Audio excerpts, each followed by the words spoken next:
Magandang araw mga ka-project! Kumusta kayo? Tulungan natin ang isang ka-project natin kung paano magtanggal ng spark plug sa Suzuki Let's 4 scooter. At dito siya pwede ma-access mga ka-project. Pero kailangan natin ng tamang tools para matanggal ang spark plug niya. Kaya bumili rin ako ng spark plug spanner. Mura lang din siya mga ka-project. At first time ko din magtatanggal ng spark plug ng scooter ko mga ka-project. Kaya pare-pareho tayong matututo. Tara at simulan na natin siya. Gamit ang Phillips screwdriver, tanggalin natin yung plastic cover niya.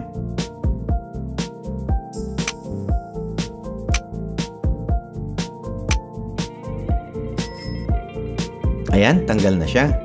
Naku, madumi pala siya. Teka, punasan muna natin. Ayan, malinis na.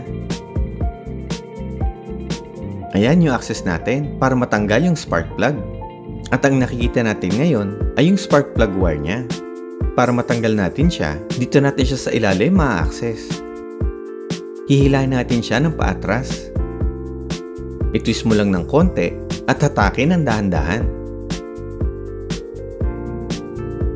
Ayan, tanggal na siya mga ka-project. At ayun, kita na yung spark plug ng scooter ko. At ito naman yung itsura ng spark plug wire connector niya. Ayan, gamitin na natin yung spark plug spanner. Gamitin natin yung pinakamaliit na size niya. At ipasok na natin siya para matanggal yung spark plug sa loob. Ngayon, ipasok natin yung crossbar. At ikot natin ng counterclockwise para lumuwag yung spark plug.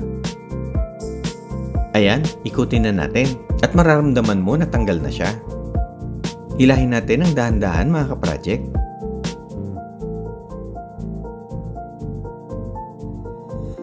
Ayan, nakuha na natin yung spark plug mga ka-project.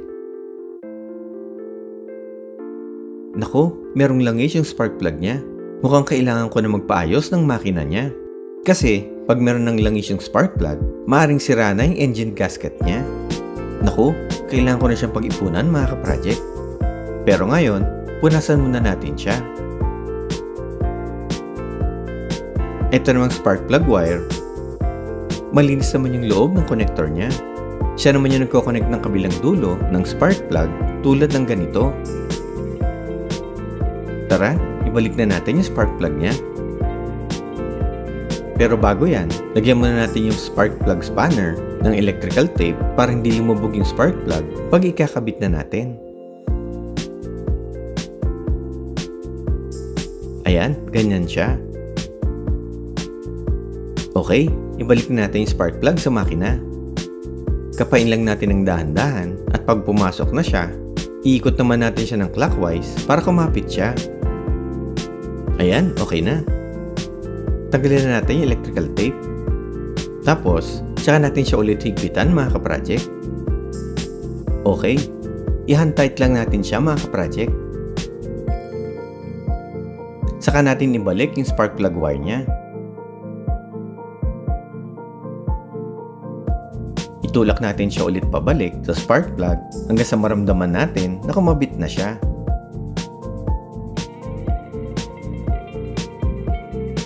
Ayan, ayos na. Ibalik na natin yung plastic cover at yung screw niya.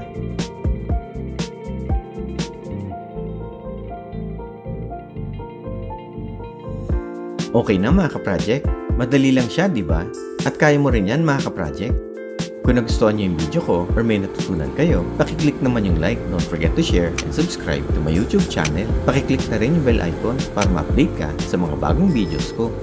Hanggang dito lang mga ka-project. Maraming salamat!